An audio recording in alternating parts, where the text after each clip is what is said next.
Hi everyone, in this video module, we are going to see how to apply filters in our visuals. Okay, so let me delete this date range control, the second scorecard,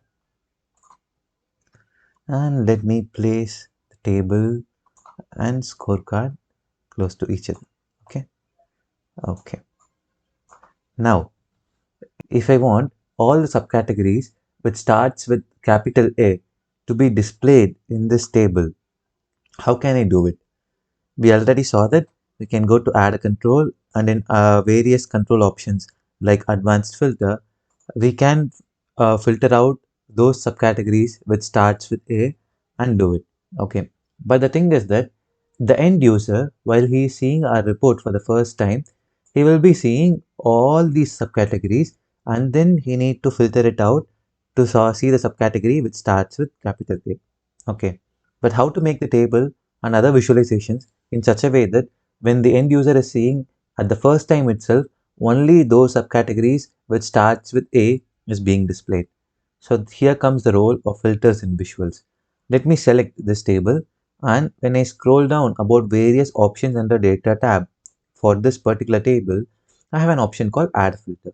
When I click add a filter, then the rules based on which my filter should be created is being displayed. Okay, first I will name this filter. I'll name this filter as subcategory starting with A.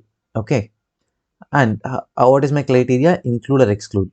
I will include all the subcategory fields which starts with capital A. So this is my rule. Okay, so I'm just clicking save. This rule is now being applied. So you can see only the name of those subcategories which starts with A. Okay. And the results is not reflecting in the scorecard because the filter is not applying to the scorecard. How to do it? Should I click this scorecard and again create this new rule from the base? No. I'll simply click the scorecard and I'll click add a filter.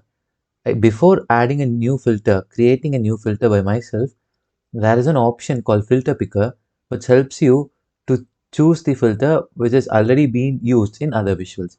When I choose this via filter picker, then the end result is displayed accordingly. In our case, the total sales for all the subcategories which starts with A is being calculated here. Okay, so this is how filters in visuals work in Google Data Studio. Hope you understood the same. We'll catch up in the next video. Thank you.